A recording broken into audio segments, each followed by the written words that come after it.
Un zeste d'info, Nicolas Kirillovitz. L'abus d'alcool est dangereux pour la santé et pourtant en France avec les apéritifs, les vins, le cidre, la bière et les digestifs, le choix est vaste pour se prendre une bonne cuite. Un zeste d'info, rencontre. On va donc parler aujourd'hui d'alcool. Cet alcool à consommer avec modération. L'historien Didier Nourisson a décidé de consacrer un livre à la consommation d'alcool. Un phénomène culturel que Didier Nourisson aborde donc dans Crus et cuites, histoire du buveur. On y apprend par exemple que le vin reste de loin la boisson la plus consommée par les Français, 86 litres en moyenne par an, mais le vin n'a pas toujours été la boisson de prédilection des Français, comme nous le rappelle Didier Nourisson. Surtout au XIXe siècle et jusqu'au milieu du XXe siècle, on avait une alcoolisation très, très régionale. Le cidre en Normandie, accompagné d'alcool fort comme le Calvados, le cidre encore en Bretagne, la bière dans l'est du pays, le vin dans la grande moitié sud de la France. Bon, donc on avait une alcoolisation très régionale et du coup, j'allais dire, il y avait une espèce de mépris réciproque et respectif des gens des régions.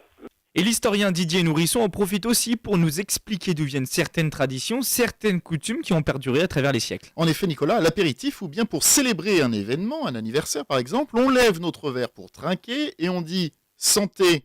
Mais pas des pieds. Enfin, pas forcément, hein. C'est souvent on dit simplement « santé », décryptage de ce rite. C'est une très vieille habitude, justement, qui remonte au temps antique, qui faisait que on levait le verre en direction du ciel pour saluer en quelque sorte les dieux, puis on choquait les verres ou les coupes avec les hommes, donc à l'horizontale, de manière à signifier la paix entre les hommes. Donc vous aviez à la fois, on rendait gloire à Dieu, ou aux dieux plus exactement, et on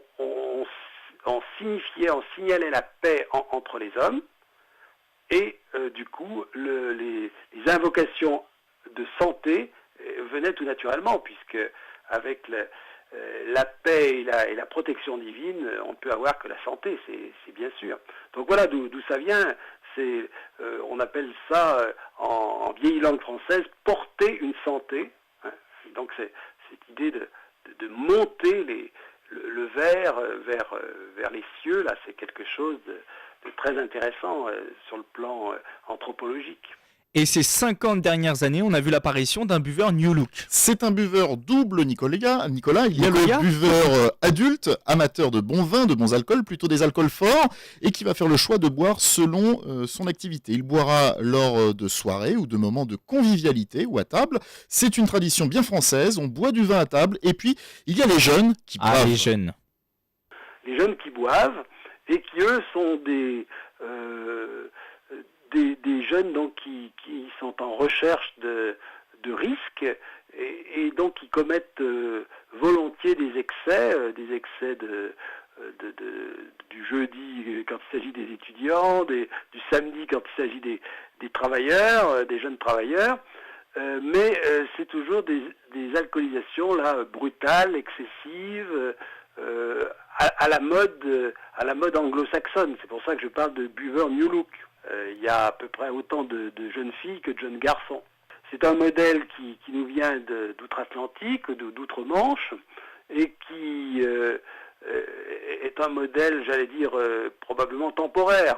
Forcément, la jeunesse, ça ne dure qu'un temps, et ces gens-là, dès qu'ils auront 25 ans, ils retomberont dans la catégorie des buveurs amateurs.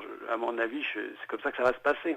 On rappellera quand même que l'alcool entraîne 49 000 décès en France par an, dont 40% surviennent avant 65 ans. Crus et cuites, histoire du buveur de Didier Nourisson, c'est aux éditions Perrin. Puis surtout, l'alcool est à consommer avec modération et c'est dangereux pour la santé. Merci Franck et merci à Grégory Canal qui a préparé cette chronique. Vous pouvez retrouver l'audio et la vidéo de cette chronique justement sur notre site radiosensation.fr. Un zeste d'info.